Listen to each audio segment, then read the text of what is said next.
I'm Stephen Schrader, and I'm a libertarian running for president in 2020. As a political junkie and history nut, one of the greatest pleasures I have, professional pleasures, is when something unique in history happens. And we're watching this unfold in Hong Kong with the recent protests. Hong Kong was a British Crown colony that was transferred directly from the empire to China by treaty at the end of the 20th century.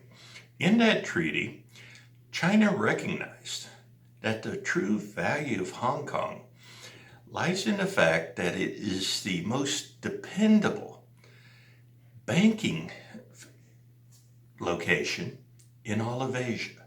It's free of the vicissitude of politics and war.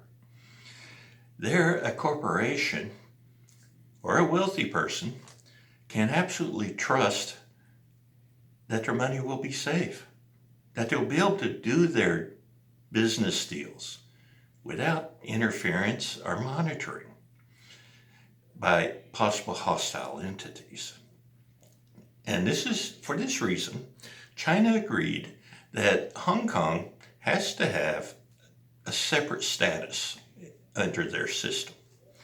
Well, China is an oligarch, wherein a small clique of individuals wield absolute power over the country. And after 2 decades, they got fed up with the fact that they couldn't hold people in Hong Kong accountable for breaking Chinese law if they haven't broken Hong Kong law. Therefore, they started discussing a law allowing them to extradite such individuals from Hong Kong so they could be tried in Chinese courts. This is a clear violation of the treaty agreement, which stated that Hong Kong will be allowed to have its own legal system. And the people of Hong Kong rose up in protest. Well, the oligarchs of China did something unique in history. They said, all right, you caught us. And they dropped all talks but concerning such a law. But then the people of Hong Kong allowed their hubris to take over. They refused to end their protest. The trick is, what are they protesting? What are their demands? I haven't heard anything. Yeah, they're waving the American flag and singing our national anthem, but they're not going to get independence.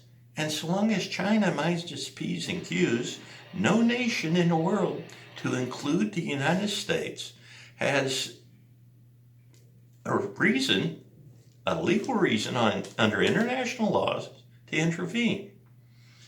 And the Chinese oligarchs are showing unprecedented patience with the protesters because they understand that to pull a Tiananmen Square, to crack down and crush the protesters, would destroy the value of Hong Kong. It would just become another island with a really lousy fishing industry. Okay, so they're holding off. The protesters are continuing. And what's going to happen is that this situation is going to continue until tragedy. A Chinese law enforcement officer is going to be seriously injured or killed in a situation, at which point the Chinese government will have every excuse to crack down on them. So this has become a Greek tragedy, where the tragic end is known, and the story lies in the heroic struggle of the protagonist, right up to the point of where his own hubris forces the gods, including those that might have been aiding him, to destroy him. Now, the Hong Kong protesters could end this story at any time without tragedy by simply ending their protest, or at least give something make a demand that someone could take action on. They're not. This makes no sense at all, which is everything that makes up a Greek tragedy.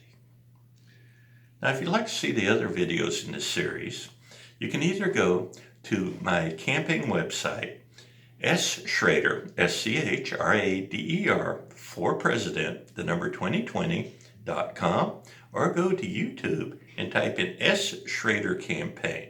You might have to scroll down some, but they're all there. Goodbye. Good.